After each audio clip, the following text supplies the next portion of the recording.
হে আমার রব, আপনি আমায় যতটুকু ভালোবাসেন আমি হয়তো কখনোই আপনাকে ততটা ভালোবাসতে পারবো না। তবে যতটুকু ভালোবাসি ততটুকুর বিনিময় না হয় আপনি আমাকে ক্ষমা করে দিন। আমি তো অতি সাধারণ আপনার ভালোবাসার কাছে, আপনার ক্ষমার কাছে, আপনার দয়ার কাছে। আমাকে একটু দয়া করুন। আমি জান্নাত চাই না, আমি আপনার নৈকট্য চাই, আমি আপনাকে চাই। আমি আপনাকে এমনভাবে ভালোবাসতে চাই যেভাবে ভালোবাসলে আপনি আমার উপর সন্তুষ্ট হয়ে যাবেন। আমি জানি আপনার রহমত ব্যতীত আপনাকে পরিপূর্ণ ভালোবাসা সম্ভব নয়। তাই আমার উপর বর্ষণ করুন আপনার রহমতের বারিধারা। আপনিই তো জানেন আমার সবকিছু, আমার সকল গোপন পাপ, পৃথিবীর কেউ না জানা আমার সকল অন্যায়, আমার নিজের নফসের উপর আমার জুলুম, এ সবকিছুই তো আপনার জানা।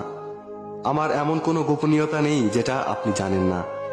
তাই তো আমি একমাত্র আপনারই প্রার্থনা করি, সেজদায় নত হয়ে একমাত্র আপনারই অনুগত্য প্রকাশ করি।